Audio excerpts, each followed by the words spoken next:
Bismillahirrahmanirrahim. Assalamualaikum warahmatullahi wabarakatuh. Alhamdulillah wassalatu wassalamu ala Rasulillah. Pujian dan syukur pada Allah Subhanahu wa taala. Salawat dan salam kepada Nabi kita Nabi Muhammad sallallahu alaihi wasallam. Tema kita pada hari ini adalah agar terhindar dari sifat munafik. Sebelum kita beranjak pada tema, ada beberapa hal yang ingin disampaikan, yaitu berupa beberapa keinginan yang ingin dilakukan oleh orang-orang yang telah meninggal jika diberi kesempatan kembali ke dunia. Antara lain, mereka akan mengatakan, segerakanlah dan celaka.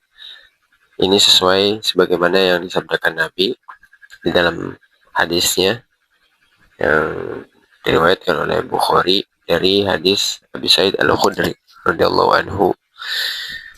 Nabi bersabda, "Idza wudi'at janazah fahtamala ar-rijalu ala a'naqiha." Apabila jenazah seorang diletakkan, fahtamala ar-rijalu ala a'naqiha, kemudian orang-orang mengangkatnya di atas pundak-pundak mereka. Fa in kanat salihatan qalat, maka jika orang itu baik, dia akan berkata, qaddimuni, segerakanlah aku. Wa in kanat ghairu salihatin qalat, sedangkan jika jenazah itu bukan orang yang baik, bukan orang yang baik, dia akan berkata, celakalah, ya wailaha, aina yadhhabuna biha, hendak kemana mereka pergi. Yasma'u sautaha kullu syai'in, yang mana ungkapan ini didengar, suaranya itu didengar oleh semua makhluk, illal insan, kecuali manusia. Walau sami'ahal insan la sa'iqa, seandainya manusia bisa mendengar suara ini, maka manusia akan pingsan. Itu yang pertama, yaitu keinginan orang yang telah meninggal jika diberi kesempatan untuk kembali di dunia, untuk dikembalikan ke dunia. Kemudian keinginan berikutnya adalah yaitu ingin beramal soleh lebih banyak. Mereka ingin memperbanyak amal kebaikan seperti sedekah, membantu sesama, dan lain sebagainya.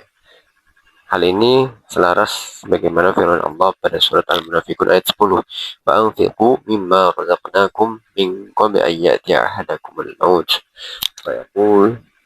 fayaqul rabbi laula akhartani ila ajalin qarib fa asaddaqa wa akum minas salihin." Dan infakkanlah sebagian dari apa yang telah kami berikan kepadamu sebelum kematian datang pada salah seorang di antara kamu. Lalu dia berkata, yaitu sambil menyesal, ya Tuhanku, sekiranya engkau berkenan menunda kematianku sedikit waktu lagi, maka aku akan bersedekah dan aku akan termasuk orang-orang yang soleh. Pada tafsir An-Nafahat Al-Makkiyah karya Syekh Muhammad bin Shalih Asy-Syawi disebutkan, dan dapat diambil manfaat dari ayat ini bahwa sedekah adalah sebab kesolihan dan jujurnya keimanan. Sebagaimana maksud dari infak dalam ayat ini adalah infak dalam kebaikan atas keumumannya. Maka masuk di dalamnya berinfak kepada fakir dan orang yang miskin, dan membangun masjid dan mempersiapkan para mujahidin yang berperang di jalan Allah, dan mendukung jalan-jalan yang baik dengan berbagai macamnya. Itu keinginan yang kedua jika orang yang telah meninggal itu diberi kesempatan untuk hidup lagi di dunia, yaitu ingin beramal soleh lebih banyak. Kemudian keinginan yang terakhir, keinginan berikutnya adalah ingin memperbaiki kesalahan, yaitu memperbaiki hubungan dengan sesama manusia dan meminta maaf atas kesalahan yang pernah dilakukan. Hal ini sebagaimana yang Allah firmankan dalam surat Al-Mu'minun ayat 100. La'alli a'malu salihan fima taraktu kalla innaha kalimatun huwa qailuha wa min waraihim barzakhun ila yaum yub'atsun. Agar aku dapat berbuat kebajikan yang telah aku tinggalkan. Kata Allah, kalla, sekali-kali tidak. Innaha kalimatun huwa qailuha. Sungguh itu adalah dalih yang diucapkan saja. Wa min waraihim barzakhun. Dan di hadapan mereka ada barzakh ila yaumi yub'atsun. Pada yang alam barzah itu sampai pada hari mereka dibangkitkan. Di dalam Zubadut Tafsir min Fathil Qadir karya Syekh Dr. Muhammad Sulaiman Al-Ashqar, pengajar tafsir di Universitas Madinah, disebutkan la'alli a'mal salihan, agar aku berbuat amal soleh, maksudnya yaitu di dunia itu, di dunia ini. Jika mereka telah kembali ke sana, mereka itu ingin beramal soleh dengan beriman, menjalankan amal-amal kebaikan. Kalla innaha kalimatun huwa qailuha. Sekali-kali tidak, sungguh itu adalah perkataan yang diucapkan saja. Maksudnya adalah hanya omongan belaka, ya, hanya omong kosong. Seandainya saja keinginan mereka dikabulkan, saya mereka tidak akan pernah melakukan apa yang dijanjikannya itu oleh dirinya. Jadi manusia ini ingkar, pada dasarnya punya sifat ingkar, punya sifat pembohong. Kemudian yang selanjutnya wa min waraihim, dan di hadapan mereka, yakni di depan dan di belakang mereka, barzakhun, ada dinding, yaitu maksudnya adalah pemisah antara kematian dan kebangkitan. Ila yaumi yub'atsun, sampai hari mereka dibangkitkan, yaitu hari kiamat. Mereka di waktu tersebut akan dikembalikan di kubur mereka atas keputusan Allah. Mereka tidak dapat meraih kembali amalan yang telah mereka lewatkan dan tidak dapat memperbaiki amal buruk yang telah mereka lakukan. Jadi itulah 3 poin, ya, ataupun beberapa hal yang ingin dilakukan oleh orang yang telah meninggal jika diberikan kesempatan untuk hidup lagi kembali ke dunia, ya. Yang pertama adalah orang itu yang telah meninggal akan mengatakan segerakanlah dan celaka. Segerakanlah itulah bagi orang-orang yang telah banyak beramal kebaikan, beramal soleh di dunia. Dan orang yang berkata celaka itulah bagi orang-orang yang di dunianya dia lebih banyak melakukan amal-amal keburukan. Kemudian keinginan berikutnya adalah beramal soleh lebih banyak. Tentu ini menjadi pelajaran bagi kita bahwasanya waktu luang yang kita gunakan itu sebenarnya sudah seberapa banyak kita lakukan untuk amal kebaikan, untuk membantu sesama, untuk bersedekah, untuk berkata yang baik, dan lain sebagainya. Atau malah, mohon maaf, lebih banyak digunakan untuk perbuatan-perbuatan yang kurang baik. Dan yang berikutnya adalah memperbaiki kesalahan. Dan ini juga menjadi pelajaran bagi kita penting bahwasanya memperbaiki hubungan kepada sesama manusia, meminta maaf, tidak segan, tidak malu, meminta maaf atas kesalahan pribadi, itu adalah suatu yang sangat bermanfaat bagi kita kelak. Karena keinginan itu akan benar-benar dengan jujur, dengan sangat-sangat ingin kita lakukan nanti ketika kita sudah pindah alam. Dan tentunya keinginan tersebut adalah keinginan yang sia-sia dan tidak akan pernah mungkin Allah kabulkan. Makanya bagi kita, kalau kita merasa bersalah, ya jangan pernah juga kita di dunia ini merasa nggak pernah merasa bersalah gitu. Jangan kita ngerasa semua orang di dunia ini semuanya salah, yang benar cuma gua doang. Itu namanya gila, ya. Jangan jadi orang gila, jadilah orang yang waras. Gak mungkin gak salah. Jadi kalau salah, ya berusahalah minta maaf. Karena itu nanti akan menjadi keinginan yang sangat kita ingin hingga terwujud, tapi itu tidak mungkin Allah kabulkan. Mungkin itu beberapa keinginan yang ingin dilakukan oleh orang yang meninggal. Nah, itu pertama. Kemudian pembahasan kita yang intinya adalah agar terhindar dari sifat munafik. Ada beberapa yang harus kita ketahui agar kita terhindar dari sifat munafik. Sebelumnya, yang pertama adalah kita harus tahu, dan mungkin juga bagi yang sudah tahu tidak ada salahnya untuk mengulang kembali. Ada sebuah hadis Nabi yang mengatakan bahwasanya aktsar munafiqi ummati qurra'uha.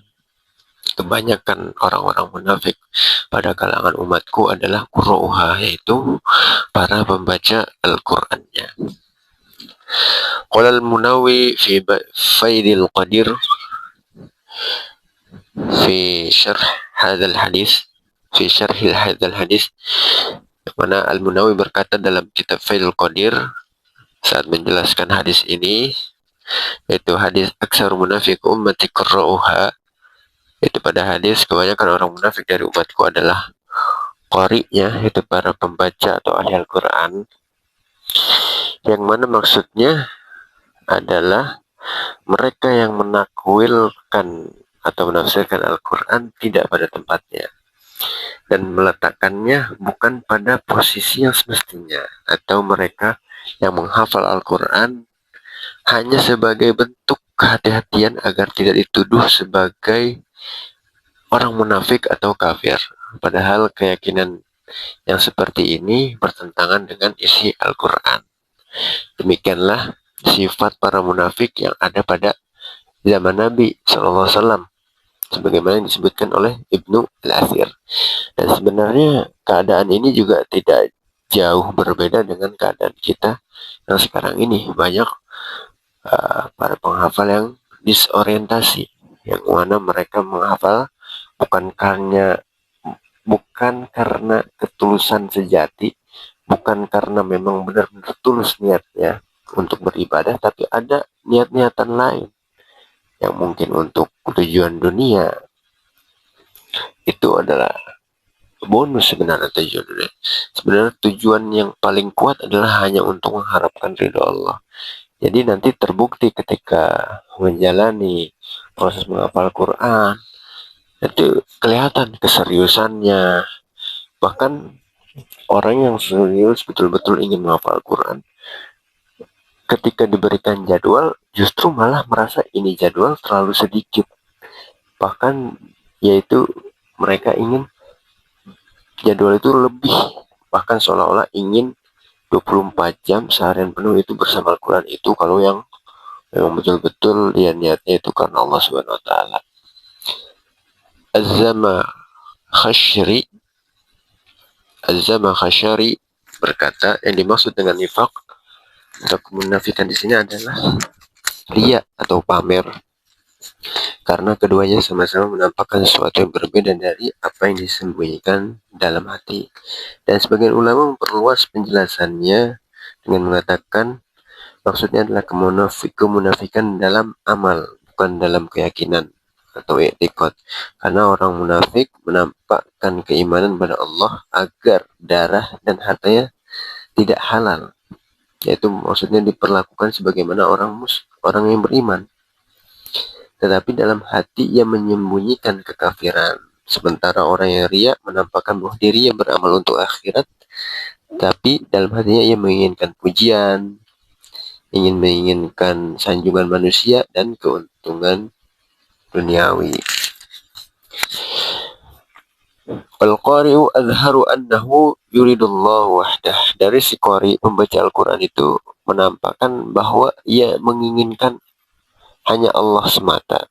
Wa admaru hadzan nafsahu wa huwa thawab. Namun dalam hatinya ia menyembunyikan kepentingan dirinya sendiri, yaitu yang seharusnya dia mengharapkan pahala.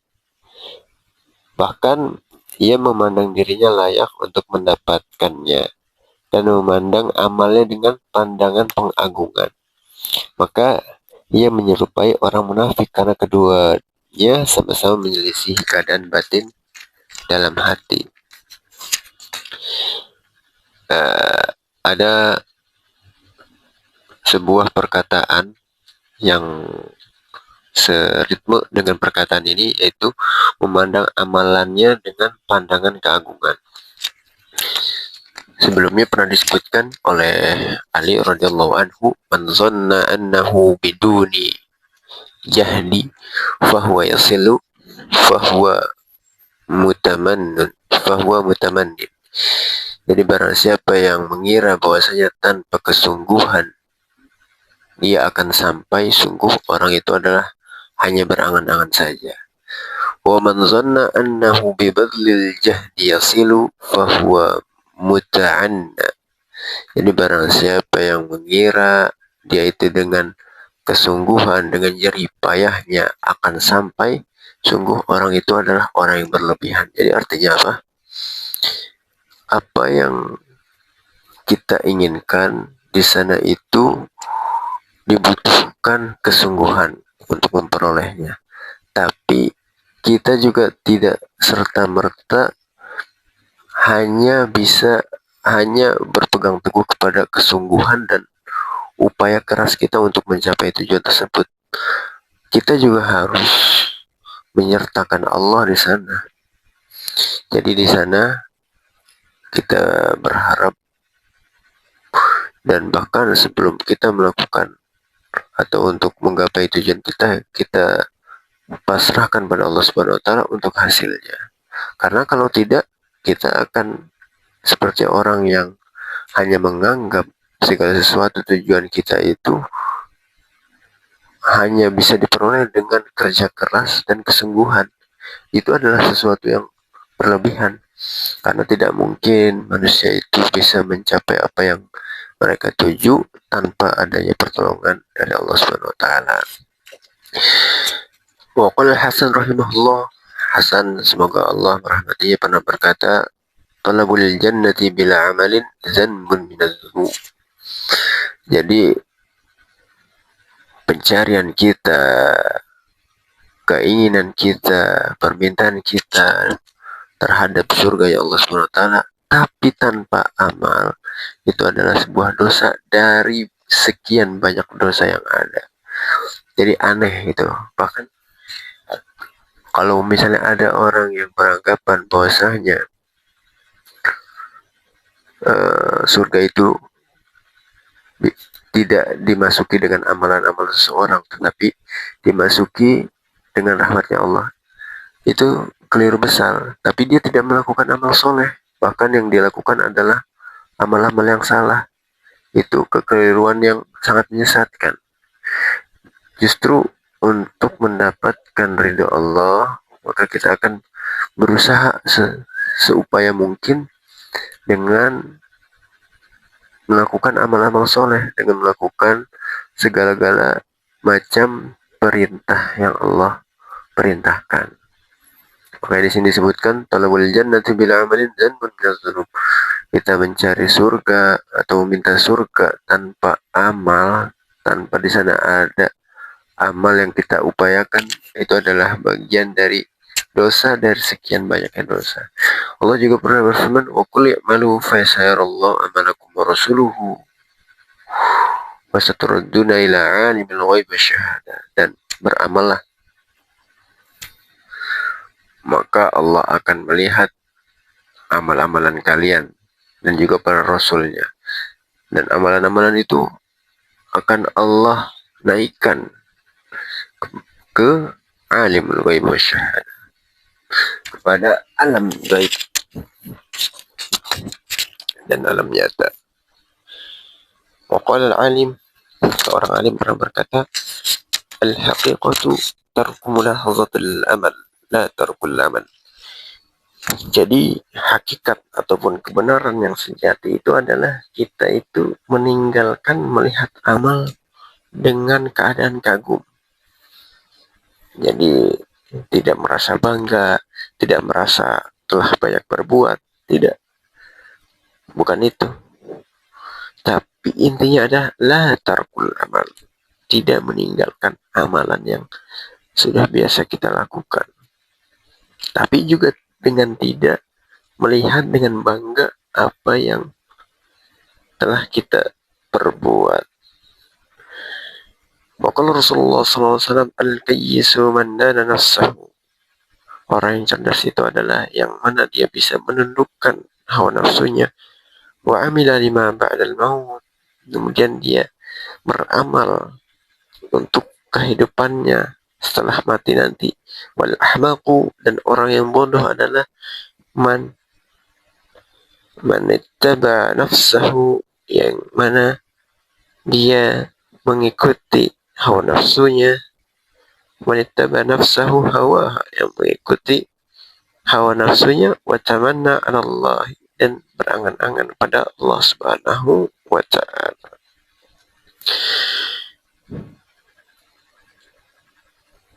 Imam Ghazali menambahkan, waspadalah terhadap 4 sifat buruk para qari. Yang pertama adalah panjang angan-angan. Angan-angannya panjang, kemudian tergesa-gesa, kesombongan, dan yang terakhir adalah hasad atau dengki. Ia berkata, keempat hal ini adalah penyakit yang bisa menimpa siapapun, yaitu menimpa semua manusia secara umum, tapi khususnya para qari. Yang mana engkau melihat seorang qari memiliki angan-angan yang panjang, yang membuatnya terjerumus dalam kemalasan, seperti malas, murojaah, lebih banyak main HP, rebahan, berkhayal akan banyak hal, tapi edukasinya nol. Itu salah satunya menimpa para qari khususnya, yaitu angan-angan yang panjang. Kemudian yang berikutnya adalah engkau melihat ia terburu-buru dalam mengejar kebaikan, yang justru memutus dari kebaikan itu sendiri. Sudah memulai tapi tidak siap konsisten dan komitmen terhadap jalan kebaikan yang telah dipilih, yang pada akhirnya terputus dan dari awal lagi. Begitu terus, berulang terus. Itu masih mending, masih bagus. Tapi yang memprihatinkan adalah kalau berhenti sama sekali. Sudah memulai kebaikan, kemudian berhenti dan tidak pernah dimulainya lagi. Alhamdulillah, semoga kita tidak semoga kita terhindar dari segala macam bentuk amal kebaikan yang telah kita mulai, kemudian kita berhenti begitu saja. Kemudian yang berikutnya adalah kata Imam Ghazali, engkau melihat ia dengki kepada orang yang selevelnya atas karunia yang Allah berikan kepada mereka. Ini penyakit para qari nih, biasanya suka dengki-dengkian. Padahal karunia Allah itu terhadap hamba itu berbeda-beda. Jadi buat apa dengki? Tapi ya memang tidak semudah itu. Karena manusia itu condong iri, dengki, hasut, ya kan? Maka bisa jadi kedengkian itu mendorongnya hingga melakukan perbuatan tercela dan keji, yang bahkan tidak dilakukan oleh orang fasik ataupun pendosa. Wallahu a'lam. Itu perkataan Imam Ghazali. Agar kita terhindar dari sifat munafik, yang pertama adalah kita harus lakukan, yaitu banyak berdoa kepada Allah SWT. Kenapa? Karena kita sendiri pun tidak bisa mengatur diri kita itu dengan begitu detail, dengan begitu terperinci. Makanya kita sangat butuh bantuan Allah SWT. Sebagaimana Allah firmankan dalam surat Ghafir ayat 60, "Rabbukum astajib lakum." Dan Tuhan berfirman, berdoalah kepadaku, niscaya akan aku perkenankan bagimu. Sungguhnya orang yang sombong tidak innallazina yastakbiruna an ibadati, sungguhnya orang yang sombong itu tidak mau menyembahku akan masuk neraka jahanam. Sayadkhuluna jahannam, ada akhirin akan masuk neraka jahanam dalam keadaan hina. Teman-teman yang dimuliakan oleh Allah Subhanahu wa ta'ala, mengapa itu penting berdoa? Disebutkan pada tafsir Yadabbaru ayatih, markas tadabbur yang di bawah pengawasan Syekh Profesor Dr. Umar bin Abdullah Al-Muqbil, Profesor Fakultas Syariah Universitas Qasim, Saudi Arabia. Taus berkata kepada Atha, berhati-hatilah untuk tidak menanyakan kebutuhanmu kepada orang yang menutup pintunya untukmu, dan perhatikanlah kepada zat yang pintunya terus terbuka sampai hari kiamat. Dia memerintahkanmu untuk berdoa kepadanya dan berjanji padamu sebuah jawaban. Jadi teman-teman yang dimuliakan Allah Subhanahu wa taala, orang kalau dimintai banyak permintaan dia akan kesal. Tapi kalau Allah Subhanahu wa taala, semakin banyak kita minta, semakin senang, semakin tiada batasnya. Bahkan permintaan kita yang kita sering lantunkan itu akan menjadi amal soleh. Padahal kita minta, Tuhan mana lagi yang baik seperti ini? Tidak ada Tuhan lain yang bisa sebaik ini. Permintaan saja bisa meninggikan amalan kebaikan kita di sisi Allah Subhanahu wa taala, maka menjadi tabungan kebaikan. Demikian yang bisa disampaikan. Mungkin itu dulu. Kita akan lanjut ke part berikutnya di lain waktu insyaallah. Jadi agar terhindar dari sifat munafik, yang pertama adalah kita harus banyak berdoa kepada Allah Subhanahu wa taala agar dimampukan dan agar dikuatkan dari goda-godaan untuk bersikap atau berperilaku munafik. Wassalamualaikum warahmatullahi wabarakatuh.